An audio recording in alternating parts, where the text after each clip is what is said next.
الشیطان الرجیم بسم اللہ الرحمن الرحیم۔ محترم مولانا صاحب، بہت خوشی کا موقع ہے ہماری زندگی کا کہ آپ کے ساتھ جو میرے استاد الاساتذہ بھی ہیں آپ سے رہنمائی حاصل کرنے کا ایک موقع مل رہا ہے۔ ہم آپ کی زندگی کے جو تجربات ہیں ولادت سے لے کر اب تک جن شخصیات سے آپ نے استفادہ کیا ہے، جس ماحول میں آپ کی تعلیم و تربیت ہوئی ہے، اور آئندہ نسل کو آپ کی زندگی سے جن تجربات کو حاصل کرنا ہے، جن بزرگوں کے واقعات نے آپ کو متاثر کیا، جن بزرگوں کی صحبت نے آپ کو متاثر کیا، ان کے سلسلے میں ان کو جاننا چاہتے ہیں، اور ساتھ ہی ساتھ علماء کے لیے، نئی نسل کے لیے آپ جو پیغام دینا چاہتے ہیں اس کو بھی ہم پھیلانا چاہتے ہیں، پہنچانا چاہتے ہیں۔ لہذا آپ سے درخواست ہے ہماری کہ آپ کی ولادت سے لے کر جو حالات، تاریخ کی پیدائش سے لے کر آج تک کے جو ایسے حالات جن کا آپ کی زمانے سے تعلق ہے، آپ کے پس منظر سے تعلق ہے، اس کے سلسلے میں ہمیں کچھ رہنمائی فرمائیں، کچھ ہمیں مستفید کریں۔ بسم اللہ الرحمن الرحیم۔ ہمارا تعلق حسنی خاندان سے ہے۔ رائے بریلی میں ہماری پیدائش ہوئی، جیسا کہ لوگ بتاتے ہیں 1933 میں۔ یہ حضرت مولانا سید ابوالحسن ندوی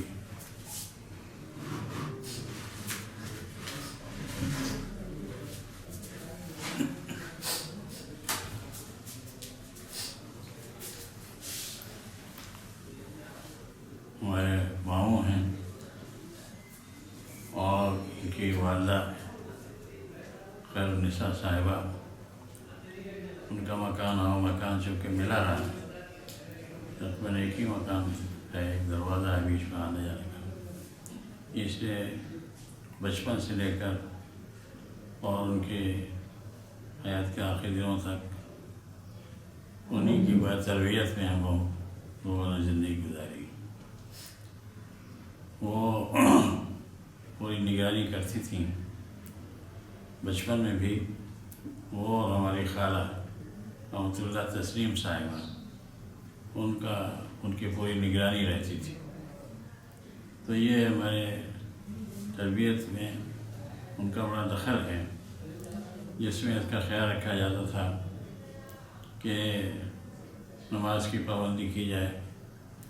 ہمیں یاد ہے کہ بہت چھوٹے تھے ہم، نماز کا وقت ہوا، ہماری نانی صاحبہ آ جاتی تھی، کبھی ہماری خالہ آ جاتی تھی، اور وہ فوراً ہم لوگوں کو مسجد نماز کے لیے بھیجتی تھی، اور ذرا بھی تاخیر برداشت نہیں کر پاتی تھی، ناراض ہو جاتی تھی۔ جب تک ہم لوگ چلے نہ جائیں وہ کھڑی رہتی تھی۔ تو نماز کا اہتمام ہم نے ان لوگوں سے سیکھا ہے۔ اللہ تعالیٰ ان کو جزائے خیر عطا فرمائے کہ درجات بلند کرے۔ تو یہ پہلا سبق ہم نے یہ سیکھا۔ دوسرے یہ کہ اس کا اہتمام تھا کہ ہم چونکہ وہاں قریب میں گاؤں ہیں، گاؤں کے لوگ آتے تھے، کام وام کرتے تھے، ذمہ داری کا زمانہ تھا، وہ ذمہ داری میں اس کا وہ تھا، ذمہ داروں میں بحثیت سے برتری تھا، اور وہ اکثر ان لوگوں کو جو خدمت کریں تو ان کے ساتھ سخت معاملہ کرتے تھے۔ لیکن ان لوگوں نے، جیسا کہ مولانا اپنی کتاب میں اپنے سوالے میں لکھا بھی ہے کہ ایک مرتبہ انہوں نے کسی خادمہ کے بچے کو مار دیا تھا، تو ان کی والدہ نے پھر اس کو بلایا اور کہا تم ان کو مارو۔ وہ کہا اس کا ہماری زندگی پہ بہت اثر پڑا، تو کہ ہم کسی کا دل نہ دکھائیں۔ تو اس کا بڑا اہتمام تھا کہ ہم لوگوں میں وہ بات نہ پیدا ہو جو ذمہ داروں میں یا اعلیٰ طبقے کے لوگوں میں ہوتا ہے، احساس برتری اور دوسرے کی تحقیر۔ ہمارے والد صاحب بھی ہم سے ہمیشہ کہتے تھے کہ کسی کا دل نہ دکھانا۔ اگرچہ وہ بھی ذمہ دار تھے اور بہت سے گاؤں تھے ان کے جاتے تھے، تو اس وقت یہ جمہوریت کا دور نہیں تھا، انگریزوں کا دور تھا۔ تو یہ ایک دوسرا سبق ہم نے یہ سیکھا کہ ہم کوئی جملہ بھی ایسا نہ استعمال کریں جیسے کسی کی تحقیر ہو تو دل دکھے. اور اگر ایسا ہوتا تھا تو ہماری والدہ بہت سخت رویہ اختیار کر لیتی تھی. ہمارے والد صاحب بھی ناراض ہوتے تھے اور معافی مانگنے کو کہتے تھے. تو ایک تو مسجد جانے کا اہتمام اور نماز کے وقت اس کا اہتمام، اور اس کے بعد اس میں اخلاق کی پوری نگرانی کہ اس نے خلق کا اہتمام رہے، دوسروں کے ساتھ کوئی ایسا معاملہ نہ کرے. جب ہم تعلیم کے قابل ہم نے قرآن شریف پڑھا، ہماری خالہ نے بہت بڑا حصہ پڑھا ہے، ترجمہ تسلیم صاحبہ سے ہم پڑھتے تھے. اور ایک ہمارے نانا تھے، ہم سے ہم نے کچھ پڑھا قرآن شریف پڑھنے کے بعد اس وقت تعلیم کا کوئی نظام نہیں تھا، تو شہر میں ایک مدرسہ تھا مدرسہ الہیہ، وہاں ہم پڑھنے جاتے تھے. تو کافی فاصلے پر تھا، شہر میں تھا، پڑھنے جاتے تھے. اس کا بھی اہتمام پڑھنے کا وہ جو ہے اس پر ہم کوئی کیسے ہی عذر کریں اگر ہمارے بڑے تیار نہیں ہوتے تھے کہ نہیں جاؤ. وہاں تعلیم مکمل کرنے کے بعد جب 11 برس کی عمر ہوئی تو ہم لکھنؤ آ گئے. ہمارے والدین ہم سے یہ کہتے تھے کہ تمہارے نمونہ تمہارے دونوں ماموں ہیں. جس سے کہ ہمارے ایک چچا تھے، وہ بیرسٹر تھے، ہمارے والد صاحب کے چچا بھائی تھے. وہ احمد نام تھا، سید احمد. اگرچہ وہ بہت دیندار تھے، وہ بیرسٹر تھے اور انہوں نے بیرسٹری انگلینڈ میں جا کر پڑھی تھی. ہمارے دادا نے ان کی تعلیم کا نظم کیا تھا. تو وہ بیرسٹر تھے، پھر ان کے لڑکے انگریزی تعلیم حاصل کرتے تھے. تو وہ خاندان پورا انگریزی تعلیم کی طرف مائل تھا. لیکن ہمارے یہاں ہمارے والد صاحب، ہماری والدہ نے کہا نہیں، تمہارے ماموں جو تمہارے راستہ اختیار کریں گے وہی راستہ تمہیں اختیار کرنا ہے، تاکہ ہم لوگوں کے ذہن میں ان کا وہ راستہ اختیار کرنے کا خیال نہ آئے. تو ہمارے دونوں ماموں جو ڈاکٹر عبدالعلی صاحب بڑے ماموں تھے، ہمارا ان دونوں کے مشورے سے پھر تب کہ ہم نظرے میں آ جائیں. یہ نظرے میں بعد داخلہ ہو گیا.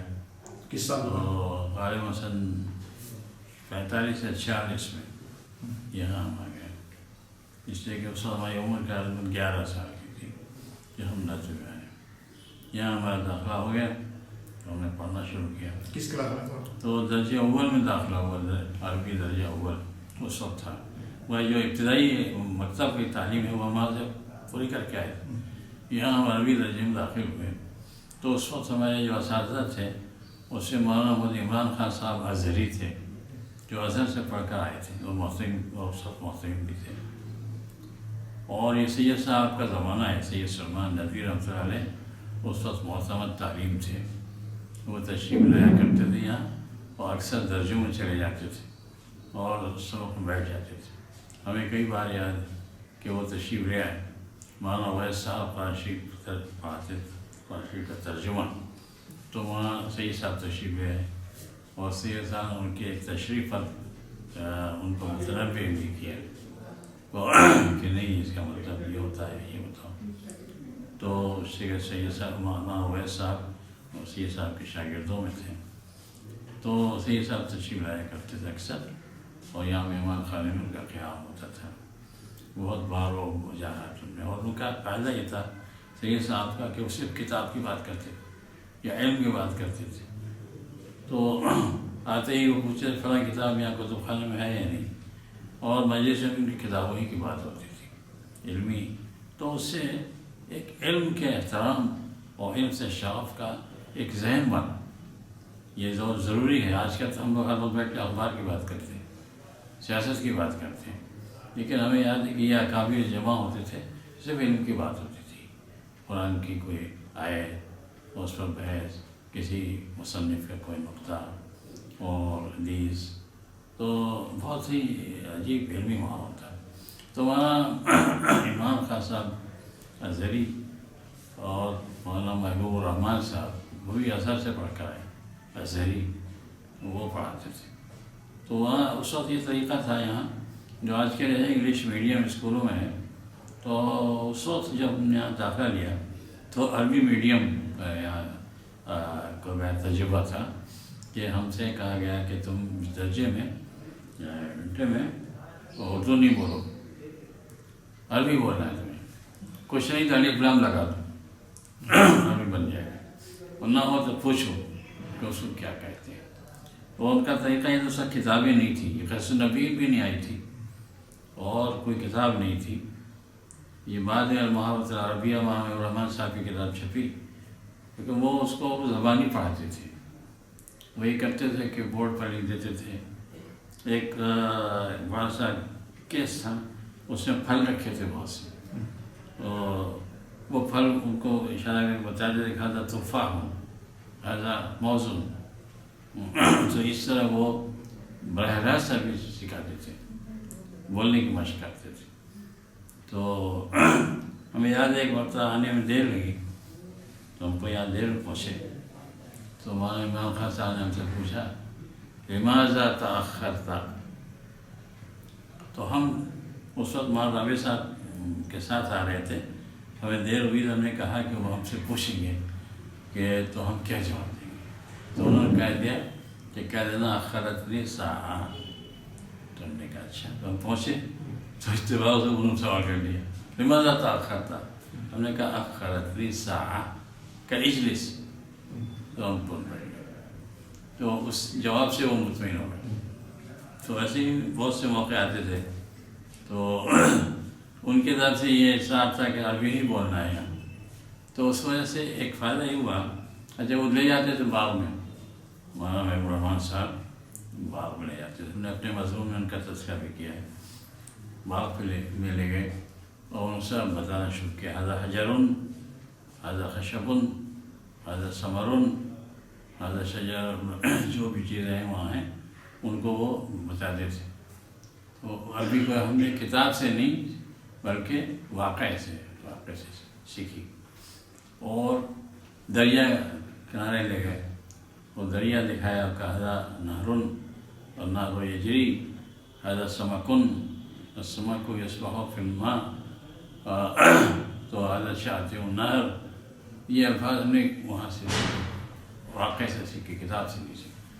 تو اس کا ایک بڑا فائدہ ہوا کہ ہم کو عربی زبان سے محبت پیدا ہوگی اور عربی بولنے میں مزہ آنے لگا، یہ میری طبیعت میں بات داخل ہو گئی، عربی سے محبت، کہ ہم اکثر یہاں لوگ اساتذہ کو بتاتے ہیں کہ اس طرح عربی زبان سکھانے کی کتاب جو ہے اس میں لکھا ہے حب اللغہ جو ہے وہ بنیاد ہے زبان سیکھنے کی، زبان سے محبت اگر ہے زبان آ جائے گی، زبان سے محبت نہیں تو کتنے ہی پڑھیے زبان نہیں آئے گی۔ تو حب اللغہ، اسی لیے اس کا اثر یہ ہوا کہ ہم نے اردو کے بجائے عربی کتابیں زیادہ پڑھی، ہم کو وہ مزہ آتا، قصے کہانی، اس وقت بھی ہم قصے کہانی کتاب عربی کے میٹیریل کو پڑھتے تھے، اردو کی کم پڑھی ہم نے، شاعری جو ہے شعر، عربی شعر پڑھ کے زیادہ لطف، یہ ہماری طبیعت میں بات داخل ہو گئی۔ یہ اساتذہ کے لیے واضح جو عربی پڑھاتے ہیں کہ یہ طریقہ جو ہے یہ براہ راست زبان سکھانے کا یہ بہت مفید ہے۔ تو مولانا عمران خان صاحب دونوں وہ بھی اثری تھے، اور بولنے کا ان کا انداز جو تھا وہ تھا تحبیب اللغہ، وہ قصہ بولتے تو اچھا لگتا تھا کہ ایسے بولنا چاہیے، عربی ایسے بولنا چاہیے۔ تو اس طرح ہمیں جلدی عربی محبت کی وجہ سے، بولنے کی کوشش کرنے کی وجہ سے جلدی عربی آنے لگی، سمجھنے لگا۔ پھر اس وقت کتابیں اور تھی نہیں، القراءۃ الراشدہ اور یہ نہیں تھی، مصر کی کتاب تھی الرشیدہ، کتابۃ الرشیدہ، وہ ہم لوگ پڑھتے تھے، امام الرحمن صاحب پڑھاتے تھے۔ تو یہ تو دو بڑے استاد تھے جنہوں نے، حضرت مولانا بھی اس وقت تشریف لے آتے تھے کبھی کبھی،